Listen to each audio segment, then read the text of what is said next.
Good morning, good afternoon, good evening. This week I'm going to talk about a house in Silver Spring, a condo in Washington, D.C., and 3 storage crates that a lawyer had delivered to Associated Auctioneers building in West Friendship, Maryland. Let's talk about the storage crates first, because I had never had this situation before. I had been working with Associated Auctioneers for over 10 years. And when a lawyer asked me where we could sort through what was in the crates, I suggested they'd be delivered to one of the auction buildings that contained items that were being sold the next week. This was in September of 2012, so we had a warm and sunny day when we pulled things out of the crates with the help of the auctioneer and my helper. Anything that couldn't be sold at auction, my helper and I would take to charity in my car. You'll see by the photos that there was a lot of good wooden furniture which had been wrapped in clear wrap and brown paper, so it had been stored and protected safely. This was a quick 3 hours to go through the crates. The empty crates were picked up the following day.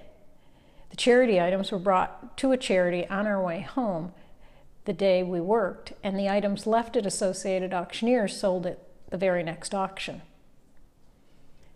More photos from these crates can be seen at the Facebook page 800 Houses, 800 Jobs.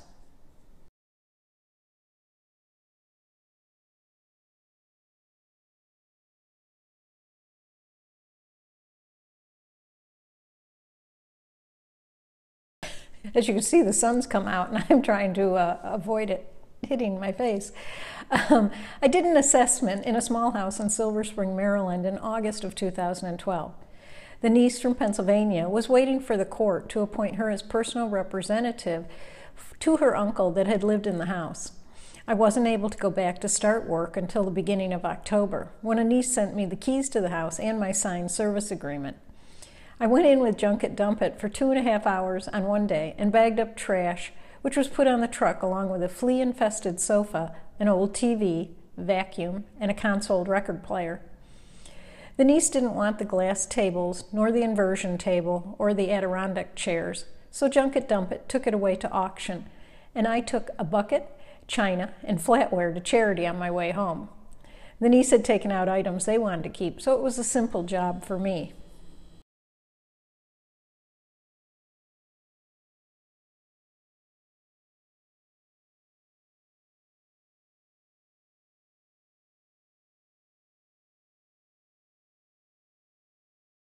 The final house was in Washington, D.C., and it took 3 days to completely empty. A man lived in the 2-bedroom, 2-bath condo until his death in March of 2012. The daughter and her 2 brothers called me in November to work at cleaning out the 6 full closets that were packed with clothes and office supplies. There were lots of books and papers to sort through, plus a car that had to be towed to CarMax. On the first day of work in the condo, we filled 34 bags of trash. That's quite a bit. The second day, Mr. Weschler came by to decide what he wanted to ship to their auction house and make a list of those items.